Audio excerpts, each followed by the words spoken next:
ਨਿੱਘੀ ਜਿਹੀ ਸਤਿ ਸ੍ਰੀ ਅਕਾਲ। ਸਭ ਨੂੰ ਜੀ ਆਇਆਂ ਨੂੰ ਆਖਦੇ ਹਾਂ ਸੋ ਤੇ ਪ੍ਰੋਗਰਾਮ ਅਪਡੇਟ ਕੈਲੀਫੋਰਨੀਆ ਲੈ ਕੇ ਹਾਜ਼ਰ ਹੋ ਚੁੱਕੇ ਹਾਂ। ਮੈਂ ਰਾਜਕਨਵੀਰ ਸਿੰਘ ਜੁੜ ਚੁੱਕੇ ਨੇ ਹਰਜੋਤ ਸਿੰਘ ਖਾਲਸਾ ਜੀ। ਹਰਜੋਤ ਸਿੰਘ ਜੀ, ਜੀ ਆਇਆਂ ਨੂੰ ਸਵਾਗਤ ਹੈ। ਸਤਿ ਸ੍ਰੀ ਅਕਾਲ। ਸਤਿ ਸ਼੍ਰੀ ਅਕਾਲ, ਧੰਨਵਾਦ ਜੀ ਆਇਆਂ ਨੂੰ। ਪੰਜਾਬੀ ਰੇਡੀਓ ਯੂਐਸਏ ਦੇ ਜਿੰਨੇ ਵੀ ਸਰੋਤੇ ਸਾਡੇ ਸਾਰੇ ਹੀ AM ਸਟੇਸ਼ਨਸ, FM ਸਟੇਸ਼ਨਸ, ਘਰਾਂ ਦੇ ਵਿੱਚ ਰੇਡੀਓ ਸੈਟਸ ਦੇ ਰਾਹੀਂ, ਟੈਲੀਫੋਨ ਦੇ ਰਾਹੀਂ, ਫੇਸਬੁੱਕ, YouTube ਤੇ ਲਾਈਵ ਦੇਖ ਰਹੇ ਹੋ, ਸੁਣ ਰਹੇ ਹੋ, ਸਾਰਿਆਂ ਨੂੰ ਜੀ ਆਇਆਂ ਨੂੰ ਤੇ ਬਹੁਤ ਹੀ ਪਿਆਰ ਤੇ ਸਤਿਕਾਰ ਭਰੀ ਸਤਿ ਸ਼੍ਰੀ ਅਕਾਲ। ਸਰੋਤਿਓ, ਅੱਜ ਅਗਸਤ ਦੀ 4 ਤਰੀਕ ਆ ਤੇ ਦਿਨ ਸੋਮਵਾਰ ਆ ਤੇ ਤੁਹਾਡੇ ਲਈ ਸਵੇਰ ਦਾ ਸ਼ਾਮ ਦਾ ਅਪਡੇਟ ਅਮਰੀਕਾ ਪ੍ਰੋਗਰਾਮ ਲੈ ਕੇ ਹਾਜ਼ਰ ਜੀ ਅਪਡੇਟ ਕੈਲੀਫੋਰਨੀਆ ਲੈ ਕੇ ਹਾਜ਼ਰ ਹਾਂ। ਸਾਡੇ ਅੱਜ ਦੇ ਇਸ ਪ੍ਰੋਗਰਾਮ ਨੂੰ ਤੁਹਾਡੇ ਸਾਰਿਆਂ ਤੱਕ ਪਹੁੰਚਾਉਣ 'ਚ ਸਹਿਯੋਗ ਕਰਦੇ ਨੇ ਖਾਲਸਾ ਇੰਸ਼ੋਰੈਂਸ ਏਜੰਸੀ, ਜਿਨ੍ਹਾਂ ਦੇ ਕੋਲੋਂ ਹਰ ਇੱਕ ਤਰੀਕੇ ਦੀ ਇੰਸ਼ੋਰੈਂਸ ਕਰਵਾ ਸਕਦੇ ਹੋ। ਇੰਸ਼ੋਰੈਂਸ ਬਾਰੇ ਪਤਾ ਕਰਨ ਲਈ ਕਾਲ 408 272 2500। ਟਰਕੀਆਣਾ ਇਮੀਗ੍ਰੇਸ਼ਨ ਲਾ ਫਰਮ, US ਇਮੀਗ੍ਰੇਸ਼ਨ ਦਾ ਹੋਵੇ ਕਿਸੇ ਵੀ ਤਰੀਕੇ ਦਾ ਕੰਮ, ਕਾਲ ਰਿਟਰਨੀ ਜੇ ਟਰਕੀਆਣਾ 415 909 0503। ਗੁਰਬਚਨ ਸਿੰਘ ਨਾਗਰਾ ਸੈਕਰਾਮੈਂਟੋ, ਬਲਵਿੰਦਰ ਸਿੰਘ ਪਾਵਲਾ ਸੈਨ ਹੋਜ਼ੇ, ਗੁਰਦੇਵ ਸਿੰਘ ਸੋਹਲ ਐਂਟੀਲੋਪ, ਬਰਿੰਦਰ ਸਿੰਘ ਬਯਾਲ ਯੂਨੀਵਰਸਿਟੀ, ਅਵਤਾਰ ਸਿੰਘ ਮੰਜ਼ਿਲ ਕਲੋਵਿਸ, ਪਰਮਜੀਤ ਸਿੰਘ ਦਾਖਾ ਬਰਕਲੇ। ਸਾਰਿਆਂ ਦਾ ਧੰਨਵਾਦ। ਜੇ ਤੁਸੀਂ ਵੀ ਇਸ ਪ੍ਰੋਗਰਾਮ ਨੂੰ ਸਪਾਂਸਰ ਕਰਨਾ ਚਾਹੁੰਦੇ ਹੋ, ਸੰਪਰਕ ਕਰ ਸਕਦੇ ਹੋ 408 722 7698 ਦੇ ਉੱਤੇ। ਅੱਜ ਦੀਆਂ ਖਬਰਾਂ ਵੱਲ ਚੱਲੀਏ ਤੇ UCSF ਦੇ ਜਿਹੜੇ ਪ੍ਰੋਫੈਸਰ ਆ ਉਹਨਾਂ ਨੇ ਰਿਜ਼ਾਈਨ ਕਰ ਦਿੱਤਾ ਟਰੰਪ ਐਡਮਿਨਿਸਟ੍ਰੇਸ਼ਨ ਦੀ FDA ਦੀ ਪੋਜੀਸ਼ਨ ਤੋਂ, ਕਿਉਂਕਿ ਜਿਹੜੇ ਬਹੁਤ ਸਾਰੇ ਰਾਈਟ ਵਿੰਗ ਕਨਸਪੀਰੇਸੀ ਥਿਓਰਿਸਟ ਹੈਗੇ ਆ ਉਹਨਾਂ ਨੇ ਇਸ ਨੂੰ ਲੈਫਟ ਲਿਸਟ ਕਿਹਾ ਸੀ। ਡਾਕਟਰ ਬਿਨੇ ਪ੍ਰਸਾਦ FDA ਦੇ ਚੀਫ ਬਣੇ ਸੀ, ਪਰ ਉਹਨਾਂ ਨੇ ਸਨ 2021-2022 ਚ ਸੋਸ਼ਲ ਮੀਡੀਆ ਦੇ ਉੱਤੇ ਕੁਝ ਪੋਸਟ ਇਦਾਂ ਦੀਆਂ ਪਾਈਆਂ ਸੀਆਂ ਵੀ ਜੋ ਬਰਨੀ ਸੈਂਡਰਸ ਤੇ ਸੈਨੇਟਰ ਐਲਿਜ਼ਾਬeth ਵੈਰਨ ਦੇ ਸਪੋਰਟ ਦੇ ਵਿੱਚ ਸੀਗੀਆਂ। ਸੋ ਉਹਨਾਂ ਪੋਸਟ ਨੂੰ ਲੈ ਕੇ ਜੋ ਟਰੰਪ ਉਹਨਾਂ ਦੇ ਰਾਈਟ ਵਿੰਗ ਸਪੋਰਟਰਸ ਹੈਗੇ ਆ, ਉਹਨਾਂ ਨੇ ਇਹ ਕਿਹਾ ਵੀ ਜਿਹੜਾ ਡਾਕਟਰ ਪ੍ਰਸਾਦ ਆ ਇਹ ਤਾਂ ਇੱਕ ਤਰ੍ਹਾਂ ਦੇ ਨਾਲ ਲਿਬਰਲ ਹੈਗਾ ਤੇ ਕਲੋਜ਼ ਟੂ ਬਰਨੀ ਸੈਂਡਰਸ ਆ, ਬਰਨੀ ਸੈਂਡਰ ਦਾ ਫੈਨ ਆ ਤੇ ਐਲਿਜ਼ਾਬeth ਵੈਰਨ ਦੇ ਵੀ ਕਲੋਜ਼ ਹੈਗਾ। ਸੋ ਕਾਫੀ ਜ਼ਿਆਦਾ ਵਿਰੋਧ ਕੀਤਾ ਗਿਆ ਤੇ ਉਹ ਅੱਜ ਪਤਾ ਚੱਲਿਆ ਵੀ ਜੋ ਪ੍ਰੋਫੈਸਰ ਆ ਉਸ ਨੇ FDA ਦੇ ਹੈੱਡ ਦੀ ਪੋਜੀਸ਼ਨ ਤੋਂ ਆਪਣੇ ਆਪ ਹੀ ਜਿਹੜਾ ਆ ਅਸਤੀਫਾ ਦੇ ਦਿੱਤਾ ਹੈਗਾ ਜੀ। ਅਗਲੀ ਗੱਲ ਕਰੀਏ ਕੈਲੀਫੋਰਨੀਆ ਵਿੱਚ ਗਿਫਟ ਫਾਇਰ ਇਸ ਟਾਈਮ ਉਸਦੇ ਕਰਕੇ ਹੁਣ ਤੱਕ 67,000 ਏਕੜ ਤਕਰੀਬਨ ਸੜ ਚੁੱਕੇ ਨੇ। ਇਹ ਅੱਗ ਕਿਉਂ ਲੱਗੀ ਆ, ਇਸ ਦੀ ਜਿਹੜੀ ਜਾਂਚ ਆ ਉਹ ਸ਼ੁਰੂ ਹੋ ਚੁੱਕੀ ਆ। ਇਸ ਮੌਕੇ ਕੈਲੀਫੋਰਨੀਆ ਦੇ ਵੱਲੋਂ ਜਿਹੜੀ ਕੈਲ ਫਾਇਰ ਆ ਉਹ ਇਸ ਅੱਗ ਨੂੰ ਬੁਝਾਉਣ ਦੇ ਵਿੱਚ ਲੱਗੀ ਹੋਈ ਆ। 1000 ਤੋਂ ਵੱਧ ਜਿਹੜੇ ਫਾਇਰ ਫਾਈਟਰਸ ਆ, ਇਹ ਜਿਹੜੀ ਕੈਲੀਫੋਰਨੀਆ 'ਚ ਲੱਗੀ ਅੱਗ ਆ ਜੋ ਕਿ 67,000 ਏਕੜ ਦੇ ਵਿੱਚ ਫੈਲੀ ਹੋਈ ਆ। ਲਾਸ ਪਾਦਰੇਜ਼ ਨੈਸ਼ਨਲ ਫੋਰੈਸਟ ਜਿਹੜਾ ਸੋਲਵਾਂਗ ਕੈਲੀਫੋਰਨੀਆ ਦੇ ਵਿੱਚ ਆ, ਉੱਥੇ ਇਹ ਅੱਗ ਸ਼ੁੱਕਰਵਾਰ ਦੁਪਹਿਰ ਤੋਂ ਲੱਗੀ ਸੀਗੀ। ਸੈਂਟਾ ਬਾਰਬਰਾ, ਸੈਨ ਲੁਈਸ ਓਬਿਸਪੋ ਕਾਉਂਟੀਜ਼ ਦੇ ਵਿੱਚ ਇਹ ਅੱਗ ਫੈਲੀ ਹੋਈ ਆ। ਅੱਜ ਸੋਮਵਾਰ ਤੱਕ ਇਹ ਅੱਗ ਤਕਰੀਬਨ 67,000 ਏਕੜ ਤੋਂ ਤੱਕ ਫੈਲ ਚੁੱਕੀ ਆ ਤੇ ਸਿਰਫ 3% ਹੀ ਕੰਟੇਨ ਹੋਈ ਆ। ਸੋ ਕਹਿੰਦੇ ਵੀ ਕਾਫੀ ਥਿਕ ਬ੍ਰਸ਼ ਆ, ਰਗਡ ਟ੍ਰੇਨ ਆ ਤੇ ਜਿਹਦੇ ਕਰਕੇ ਇਸ ਅੱਗ ਨੂੰ ਬੁਝਾਉਣ ਦੇ ਵਿੱਚ ਇਹਨਾਂ ਨੂੰ ਦਿੱਕਤਾਂ ਮੁਸ਼ਕਿਲਾਂ ਦਾ ਸਾਹਮਣਾ ਕਰਨਾ ਪੈ ਰਿਹਾ ਆ। 460 ਜਿਹੜੇ ਸਟਰਕਚਰਸ ਆ ਯਾਨੀ ਕਿ ਘਰ ਜਾਂ ਬਿਜ਼ਨਸਿਸ ਜਿਹੜੀਆਂ ਉਹ ਇਹ ਅੱਗ ਦੇ ਜਿਹੜੀਆਂ ਲਪੇਟ ਦੇ ਵਿੱਚ ਆ ਸਕਦੀਆਂ ਆ, ਉਹਨਾਂ ਦੇ ਉੱਤੇ ਖਤਰਾ ਦੱਸਿਆ ਗਿਆ ਆ। ਸੈਂਟਾ ਬਾਰਬਰਾ ਤੇ ਸੈਨ ਲੁਈਸ ਓਬਿਸਪੋ ਕਾਉਂਟੀਜ਼ ਦੇ ਵਿੱਚ ਕਈ ਇਲਾਕਿਆਂ 'ਚ ਇਵੈਕੂਏਸ਼ਨ ਆਰਡਰਸ ਜਾਰੀ ਕੀਤੇ ਗਏ ਆ। ਹਾਈਵੇ 166 ਇਹਦੇ ਅੱਗਾਂ ਦੇ ਕਰਕੇ ਦੋਨਾਂ ਸਾਈਡ ਤੋਂ ਜਿਹੜਾ ਬੰਦ ਕਰਨਾ ਪਿਆ ਸੀਗਾ। ਹੁਣ ਤੱਕ ਇਸ ਅੱਗ ਦੇ ਵਿੱਚ 3 ਜਾਣੇ ਫੱਟੜ ਜਿਹੜੇ ਉਹ ਹੋ ਚੁੱਕੇ ਆ।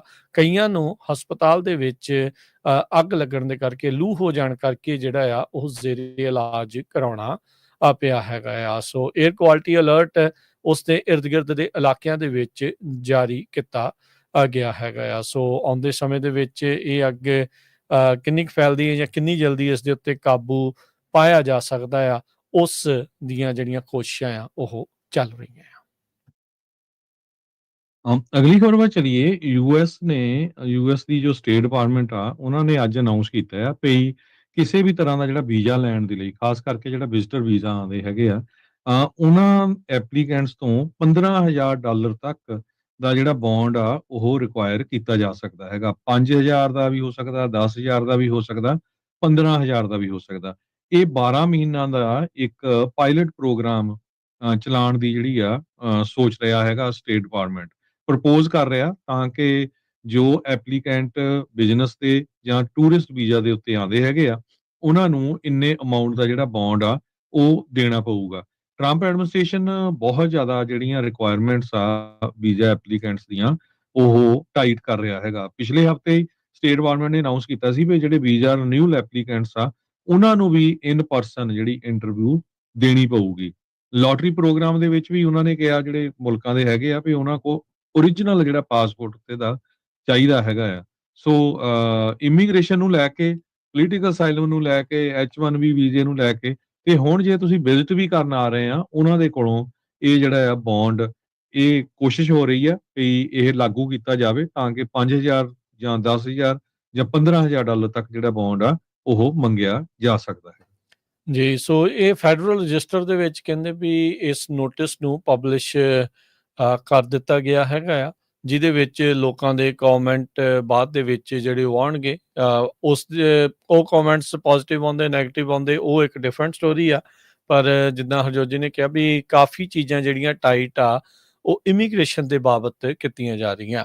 ਇਹਦੇ ਵਿੱਚ ਜਿਹੜੇ ਦੱਸਦੇ ਜਾਈਏ ਹਰਜੋਤ ਸਿੰਘ ਜੀ, ਕੱਲਾ ਇਲੀਗਲ ਇਮੀਗ੍ਰੇਸ਼ਨ ਨਹੀਂ, ਲੀਗਲ ਵੇ ਆਫ ਇਮੀਗ੍ਰੈਂਟਸ ਜਿਹੜੇ ਹੈਗੇ ਆ ਉਸ ਦੇ ਵਿੱਚ ਵੀ ਸ਼ਿਕੰਜਾ ਜਿਹੜਾ ਲਗਾਤਾਰ ਕੱਸ ਹੋ ਰਿਹਾ ਹੈਗਾ। ਸੋ ਇਹ ਜਿਹੜਾ ਪ੍ਰੀਵਿਊ ਬੌਂਡ ਨੋਟਿਸ ਦਾ, ਇਹ ਕਹਿੰਦੇ ਵੀ ਪੋਸਟ ਕੀਤਾ ਗਿਆ ਸੀ ਅੱਜ ਮੰਡੇ ਨੂੰ, ਤੇ ਪਾਇਲਟ ਪ੍ਰੋਗਰਾਮ ਆਉਂਦੇ 15 ਦਿਨਾਂ ਦੇ ਵਿੱਚ ਇਫੈਕਟ ਵਿੱਚ ਆ ਜਾਊਗਾ ਫਾਰਮਲ ਪਬਲੀਕੇਸ਼ਨ ਤੋਂ ਬਾਅਦ ਦੇ ਵਿੱਚ।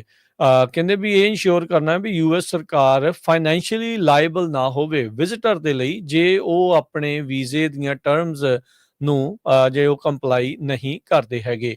ਮੈਨੂੰ ਲੱਗਦਾ ਹਰਜੋਤ ਸਿੰਘ ਜੀ, ਜਿੱਦਾਂ ਸਟੂਡੈਂਟ ਵੀਜ਼ੇ ਵਾਲੇ ਕੈਨੇਡਾ ਦੇ ਵਿੱਚ ਆਉਂਦੇ ਆ, ਉਹ ਸਟੂਡੈਂਟ ਵੀਜ਼ੇ ਵਾਲਿਆਂ ਤੋਂ ਕੁਛ $1000 ਇੱਕ ਅਕਾਊਂਟ ਦੇ ਵਿੱਚ ਪਵਾ ਲਏ ਜਾਂਦੇ ਆ ਤੇ ਹੌਲੀ ਹੌਲੀ ਉਹਨਾਂ ਨੂੰ ਵਾਪਸ ਦਿੱਤੇ ਜਾਂਦੇ ਆ ਪ੍ਰਤੀ ਮਹੀਨਾ। ਸੋ ਇਸੇ ਹੀ ਕਹਿ ਸਕਦੇ ਹਾਂ ਵੀ ਤਰਜ਼ ਦੇ ਉੱਤੇ, ਇਸੇ ਆਧਾਰ ਦੇ ਉੱਤੇ ਜਿਹੜੇ ਲੋਕ ਇੱਥੇ ਹੁਣ ਅਮਰੀਕਾ 'ਚ ਆਉਣਗੇ, ਚਾਹੇ ਉਹ ਵਿਜ਼ਟਰ ਵੀਜ਼ੇ ਦੇ ਉੱਤੇ ਆ, ਜਿਹੜੇ ਨਾਨ ਇਮੀਗ੍ਰੈਂਟ ਵੀਜ਼ੇ ਦੇ ਉੱਤੇ ਆ, ਖਾਸ ਕਰਕੇ ਟੈਂਪਰੇਰੀ ਵਿਜ਼ਟਰਸ ਜਿਹੜੇ ਆ, ਉਹਨਾਂ ਨੂੰ ਜਿਹੜਾ ਆ ਉਹ ਇਹਨਾਂ ਬੌਂਡਸ ਦੇ ਲਈ ਜਿਹੜਾ ਉਹ ਅੱਗੇ ਲਿਆਂਦਾ ਜਾ ਸਕਦਾ। ਕਿਉਂਕਿ ਸਟੇਟ ਡਿਪਾਰਟਮੈਂਟ ਨੋਟਿਸ ਇਹ ਕਹਿੰਦਾ ਆ ਵੀ ਬਹੁਤ ਸਾਰੇ ਜਿਹੜੇ ਟੈਂਪਰੇਰੀ ਵਿਜ਼ਟਰਸ ਆਉਂਦੇ ਆ ਅਮਰੀਕਾ ਦੇ ਵਿੱਚ, ਏਲੀਅਨਸ ਜਿਹੜੇ ਕਹਿੰਦੇ ਵੀ ਅਪਲਾਈ ਕਰਦੇ ਆ ਵੀਜ਼ੇਸ ਦੇ, ਖਾਸ ਕਰਕੇ temporary visitor, business for pleasure, ਜਾਂ ਜਿਹੜੇ ਨੈਸ਼ਨਲਸ ਹੈਗੇ ਆ ਹੋਰ ਕੰਟਰੀਜ਼ ਦੇ, ਜਿਨ੍ਹਾਂ ਦੇ ਵੀਜ਼ਾ ਓਵਰਸਟੇ ਰੇਟਸ ਬਹੁਤ ਜ਼ਿਆਦਾ ਆ, ਤੇ ਕਹਿੰਦੇ ਵੀ ਸਕਰੀਨਿੰਗ ਤੇ ਵੈਟਿੰਗ ਇਨਫੋਰਮੇਸ਼ਨ ਜਿਹੜੀ ਆ ਉਹ ਡੈਫੀਸ਼ੀਐਂਟ ਆ, ਯਾਨੀ ਕਿ ਉਹਨਾਂ ਬਾਰੇ ਸਾਨੂੰ ਪੂਰਾ ਪਤਾ ਨਹੀਂ ਹੁੰਦਾ। ਉਹਨਾਂ ਸਾਰਿਆਂ ਦੇ ਲਈ ਇਹ ਹੁਣ ਜਿਹੜੇ ਬੌਂਡ ਆ ਉਹ ਕਿਤੇ ਜਾ ਸਕਦੇ ਆ।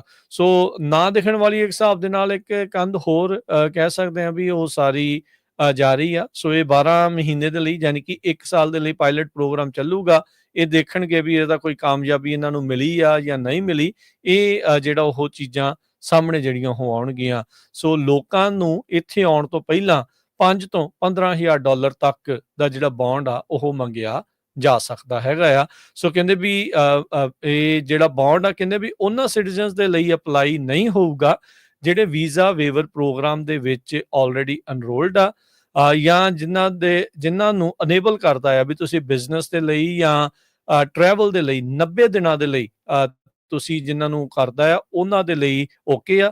ਕਹਿੰਦੇ ਵੀ ਮੈਜੋਰਟੀ ਜਿਹੜੀਆਂ 42 ਕੰਟਰੀਜ਼ ਆ ਯੂਰਪ ਦੀਆਂ, ਕੁਛ ਏਸ਼ੀਆ ਦੀਆਂ, ਮਿਡਲ ਈਸਟ ਦੀਆਂ, ਉਹ ਇਸ ਦੇ ਵਿੱਚ ਇਨਕਲੂਡਡ ਆ। ਸੋ ਉਹ ਇਸ ਬੌਂਡ ਵਾਲੇ ਸਿਸਟਮ ਤੋਂ ਬਚੇ ਜਿਹੜੇ ਉਹ ਰਹਿਣਗੇ। ਸੋ ਪਰ ਕਹਿੰਦੇ ਵੀ ਬਾਕੀ ਇਹਨਾਂ 42 ਮੁਲਕਾਂ ਨੂੰ ਛੱਡ ਕੇ ਬਾਕੀ ਸਾਰਿਆਂ ਦੇ ਉੱਤੇ ਇਹ ਜਿਹੜਾ ਵੀਜ਼ਾ ਬੌਂਡ ਆ ਉਹ ਲਗਾਇਆ ਜਾ ਸਕਦਾ ਆ।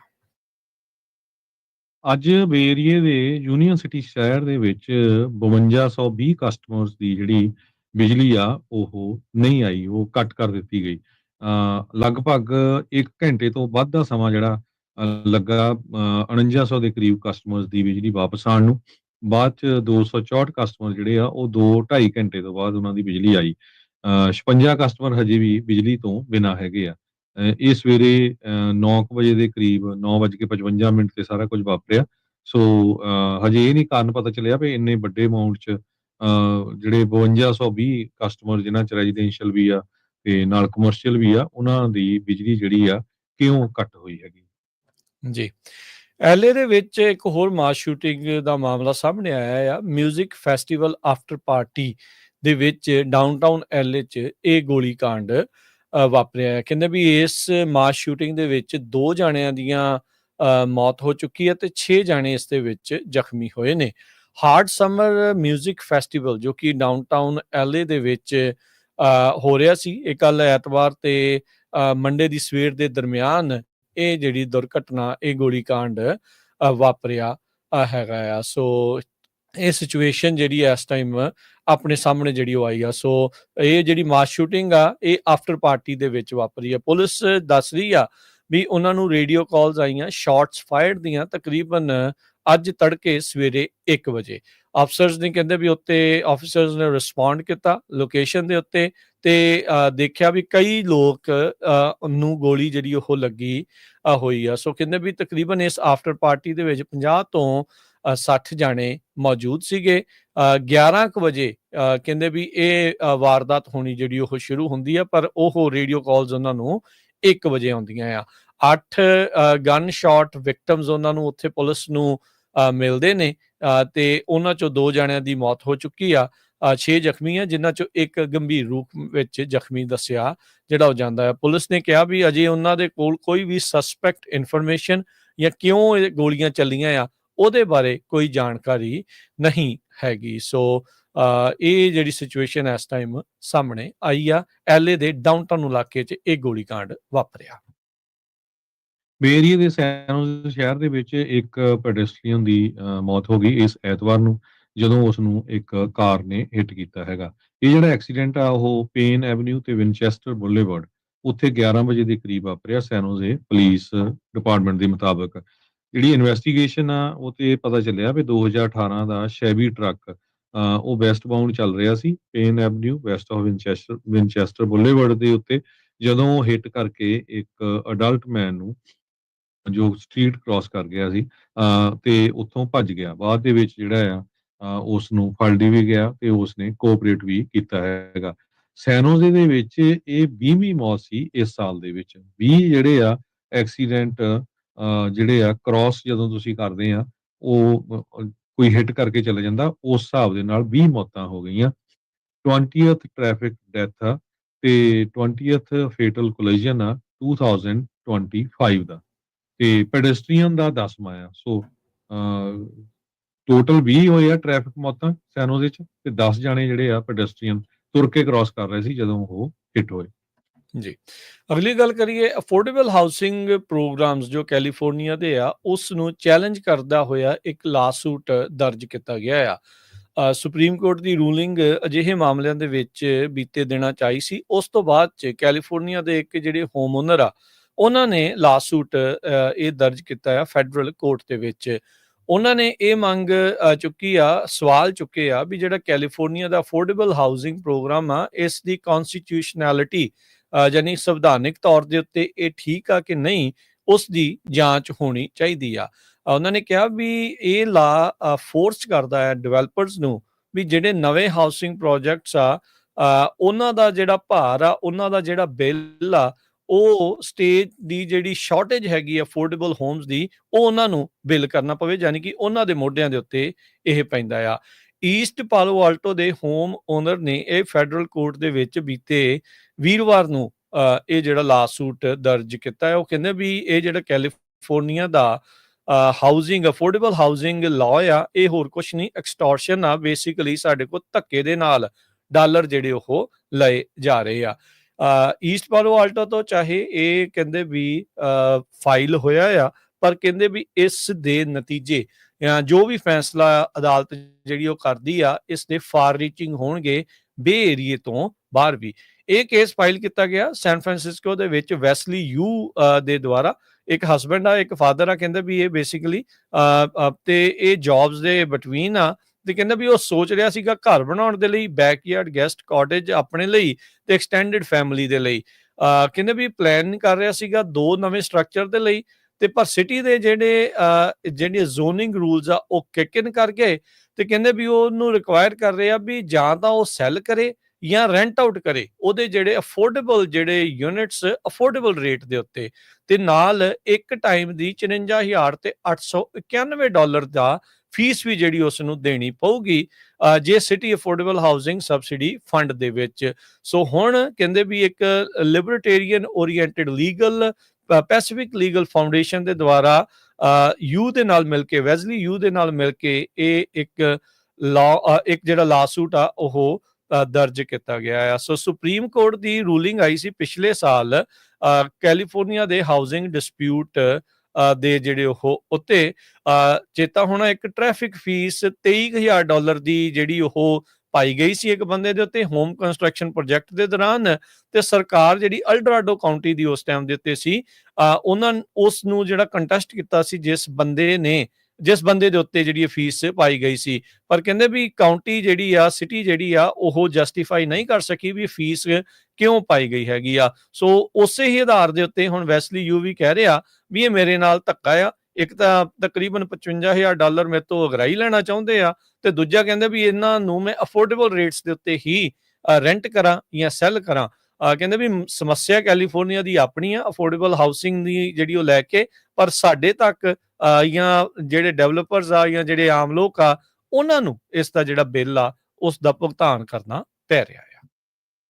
ਅਗਲੀ ਹੁਣ ਫ੍ਰਿਜ਼ਨੋ ਤੋਂ ਆ ਰਹੀ ਆ। ਫ੍ਰਿਜ਼ਨੋ ਦੇ ਵਿੱਚ ਕਹਿੰਦੇ ਵੀ ਪ੍ਰੋਪੋਜੀਸ਼ਨ 36 ਵਧੀਆ ਜਿਹੜੀ ਪਾਸ ਹੋਈ ਸੀ, ਉਹਦੇ ਨਾਲ 50% ਰੀਟੇਲ ਥੈਫਟ ਜਿਹੜਾ ਰਿਵਰ ਪਾਰਕ ਵਾਲਾ ਏਰੀਆ ਉੱਥੇ ਘਟਿਆ ਹੈਗਾ।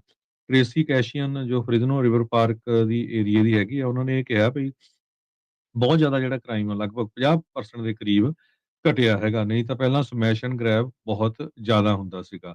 ਲੋਕਲ ਲਾ ਐਨਫੋਰਸਮੈਂਟ ਨੇ ਪ੍ਰੋਪੋਜੀਸ਼ਨ 36 ਨੂੰ ਸਪੋਰਟ ਕੀਤਾ ਸੀ। ਜਿਹੜੇ ਗਵਰਨਰ ਆ ਪਹਿਲਾਂ ਤਾਂ ਕਾਫੀ ਵਿਰੋਧ ਕਰਦੇ ਸੀ, ਬਾਅਦ ਦੇ ਵਿੱਚ ਫਿਰ ਉਹਨਾਂ ਨੇ ਸਾਈਨ ਵੀ ਕਰ ਦਿੱਤਾ ਸੀ। ਫ੍ਰਿਜ਼ਨੋ ਕਾਉਂਟੀ ਸ਼ੈਰਿਫ ਆਫਿਸ ਨੇ ਕਨਫਰਮ ਕੀਤਾ ਆ ਵੀ ਜੋ ਚੋਰੀਆਂ ਜਾਂ ਸਮੈਸ਼ ਐਂਡ ਗ੍ਰੈਬ ਹੈਗਾ ਬਹੁਤ ਵੱਡੀ ਗਿਣਤੀ 'ਚ ਘਟਿਆ ਹੈ, ਤੇ ਹੋਪਫੁਲੀ ਆਉਣ ਵਾਲੇ ਸਮੇਂ ਦੇ ਵਿੱਚ ਹੋਰ ਵੀ ਘਟੇ।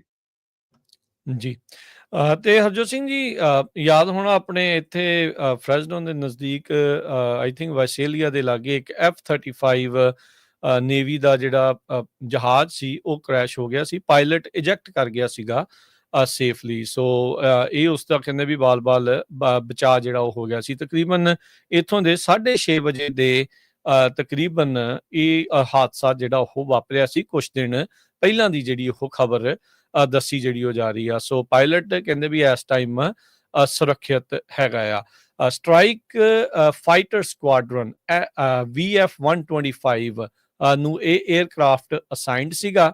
ਰਫ ਰਾਈਡਰਸ ਵੀ ਇਹਨਾਂ ਦਾ ਨਾਮ ਜਿਹੜਾ ਉਹ ਰੱਖਿਆ ਗਿਆ ਆ। ਸੋ ਫਲੀਟ ਰਿਪਲੇਸਮੈਂਟ ਸਕੁਆਡਰਨ ਆ ਜੋ ਕਿ ਟ੍ਰੇਨ ਕਰਦਾ ਹੈ ਪਾਇਲਟਸ ਤੇ 에ਅਰ ਕਰੂ ਨੂੰ।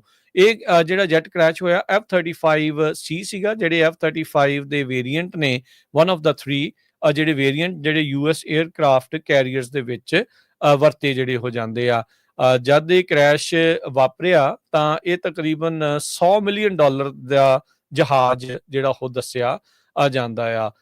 ਇਸੇ ਹੀ ਸਾਲ ਜਨਵਰੀ ਦੇ ਵਿੱਚ ਅਲਾਸਕਾ ਦੇ ਇਲਸਨ 에ਅਰ ਫੋਰਸ ਬੇਸ ਦੇ ਉੱਤੇ ਵੀ ਇੱਕ 에ਅਰ ਫੋਰਸ ਦਾ F-35A ਜਹਾਜ਼ ਜਿਹੜਾ ਫਾਈਟਰ ਜਹਾਜ਼ ਆ ਉਹ ਕ੍ਰੈਸ਼ ਹੋਇਆ ਸੀਗਾ। ਸੋ 에ਅਰ ਫੋਰਸ ਦੇ ਕੋਲ F-35 200 ਤੇ 46 ਜਿਹੜੇ ਇਹ ਫਾਈਟਰ ਜਹਾਜ਼ ਨੇ, ਮਰੀਨ ਕਾਰਪਸ ਦੇ ਕੋਲ 122 ਤੇ ਨੇਵੀ ਦੇ ਕੋਲ 41।